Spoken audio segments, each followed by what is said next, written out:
नमस्कार मित्रों, मैं डॉक्टर तन्वी सिंह अपने चैनल इटर्नल एडिसेंस क्लासेस पर आप सभी का स्वागत करती हूँ। आज मैं भारतीय राज्य व्यवस्था के क्रम में केंद्रीय मंत्रिपरिषद के टॉपिक्स को आपके सामने क्लियर करूँगी। इसके जो भी प्रश्न हैं वो एनसीईआरटी बेस्ड हैं, तो आपके लिए ये बहुत ही महत्वपूर्ण साबित होगा। जो भी लोग जूनियर भर्ती का एग्ज़ाम दे रहे हैं या असिस्टेंट प्रोफेसर का एग्ज़ाम है या आगामी कोई भी परीक्षा है, उसके सिलेबस में ये सारी चीज़ें हैं। तो जिनको डिटेल में पढ़ना है वो इन वीडियोस को देखकर अपनी तैयारी को अच्छी कर सकते हैं। तो चलिए आज ज़्यादा समय न नष्ट करते हुए हम सीधे आज की टॉपिक को स्टार्ट करते हैं, केंद्रीय मंत्रिपरिषद। तो पहला प्रश्न है, केंद्र सरकार का प्रमुख कौन होता है? केंद्र सरकार का प्रमुख प्रधानमंत्री होता है। फिर अगला प्रश्न है, प्रधानमंत्री की नियुक्ति किसके द्वारा की जाती है? राष्ट्रपति के द्वारा।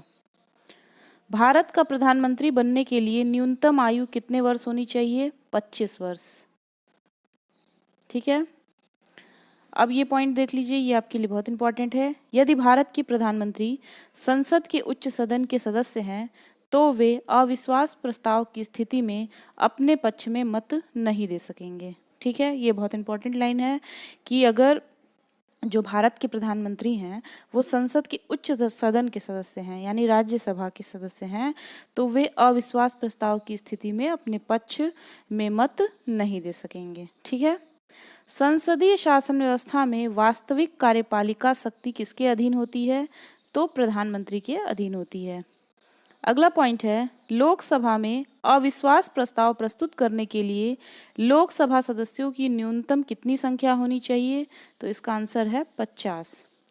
फिर है, भारत का प्रधानमंत्री सामान्यतः किस सदन का सदस्य होता है?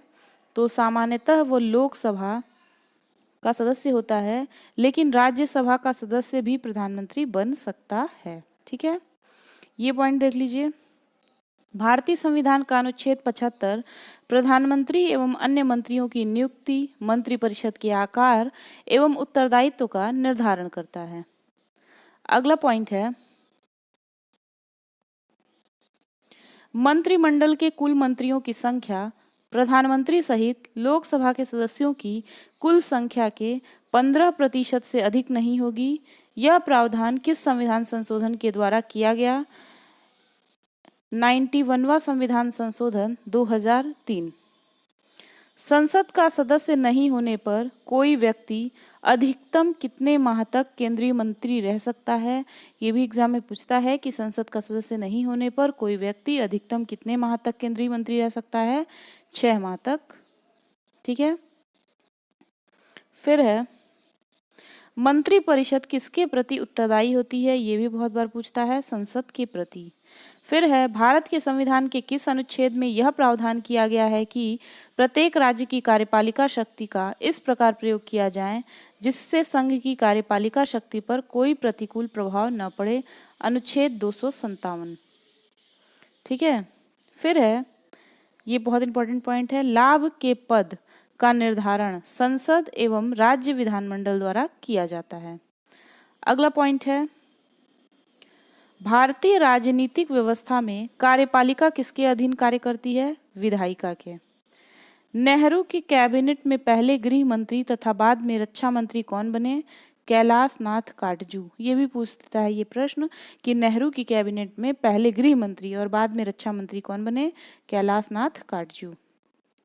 फिर है, स्वतंत्र भारत के प्रथम वित्त मंत्री श्री आर के षणमुगम थे। स्वतंत्र भारत के प्रथम वित्त मंत्री कौन थे?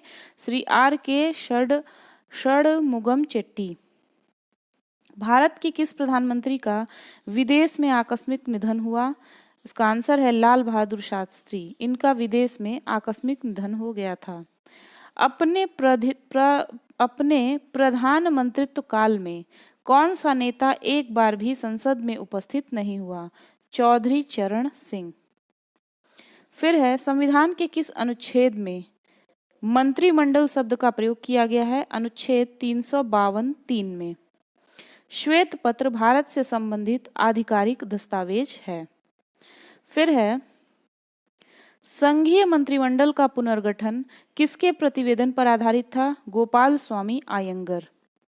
ठीक है, संघीय मंत्रिमंडल का पुनर्गठन किसके प्रतिवेदन पर आधारित था? तो गोपाल स्वामी अयंगर। अब हम मंत्रिपरिषद तथा मंत्रिमंडल में अंतर को देख लेते हैं।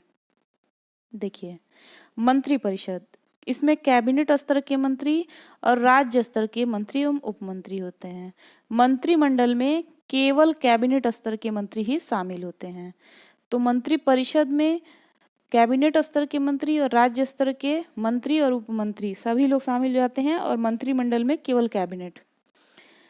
फिर मंत्रिपरिषद जो है यह एक संवैधानिक निकाय है जिसका वर्णन संविधान के अनुच्छेद 74 व 75 में किया गया है। ठीक है, और मंत्रिमंडल 44वें संविधान संशोधन 1978 द्वारा अनुच्छेद 352 में मंत्रिमंडल शब्द को जोड़ा गया, जो संविधान के मूल पाठ में नहीं था। सैद्धांतिक रूप से मंत्रिपरिषद को संघ की समस्त कार्यपालिका शक्ति प्राप्त है, परंतु मंत्रिमंडल द्वारा इसके कार्यों का निर्धारण किया जाता है। फिर मंत्रिमंडल में व्यवहारिक रूप से मंत्रिमंडल सदैव मंत्रिपरिषद की शक्तियों का ही प्रयोग करता है और मंत्रियों के कार्यों का निर्धारण करता है। फिर है मंत्रिमंडल द्वारा लिए गए नीतिगत निर्णयों का क्रियान्वयन मंत्रिपरिषद द्वारा किया जाता है, और इसमें है नीतिगत निर्णयों को क्रियान्वित करने के लिए यह मंत्रिपरिषद को निर्देश देता है तथा निर्णयों के क्रियान्वयन की निगरानी भी करता है। तो मंत्रिपरिषद को देख लीजिए। ठीक है, इसमें कैबिनेट स्तर के मंत्री होते हैं, राज्य स्तर के मंत्री और उपमंत्री होते हैं। ये एक संवैधानिक निकाय है जिसका वर्णन संविधान के अनुच्छेद 74 और 75 में किया गया है। सैद्धांतिक रूप से मंत्रिपरिषद को संघ की समस्त कार्यपालिका शक्ति प्राप्त है, परंतु मंत्रिमंडल द्वारा इसके कार्यों का निर्धारण किया जाता है। मंत्रिमंडल द्वारा लिए गए नीतिगत निर्णयों का क्रियान्वयन मंत्रिपरिषद द्वारा किया जाता है। मंत्रिमंडल, इसमें केवल कैबिनेट स्तर के ही मंत्री शामिल होते हैं। 44वें संविधान संशोधन 1978 द्वारा अनुच्छेद 352 में मंत्रिमंडल शब्द जोड़ा गया, जो संविधान के मूल पाठ में नहीं था।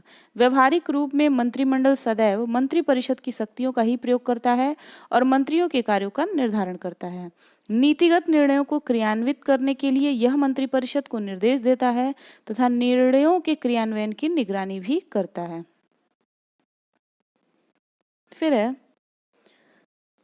मंत्रिपरिषद सामूहिक रूप से लोकसभा के प्रति उत्तरदायी होती है। ठीक है, तो ये था हमारा केंद्रीय मंत्रिपरिषद का जितना भी प्रश्न बन सकता था उसको हम यहाँ पर डिस्कस कर लिए। तो इन प्रश्नों को आप देख लीजिए, इसको पढ़िए, इसको समझने का प्रयास करिए। इसमें जितने भी प्रश्न बन सकते थे उनको देख लिया गया है। ये सभी प्रश्न एनसीईआरटी का सार संग्रह है जो आपकी एग्जाम की दृष्टि से बहुत ही महत्वपूर्ण साबित हो सकता है।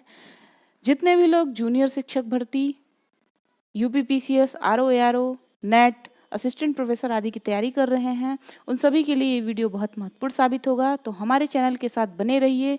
इस वीडियो को शुरू से अंत तक देखिए, बार बार देखिए जब तक समझ में ना आए, और अच्छा लगे तो अपने और मित्रों को भी शेयर करिए।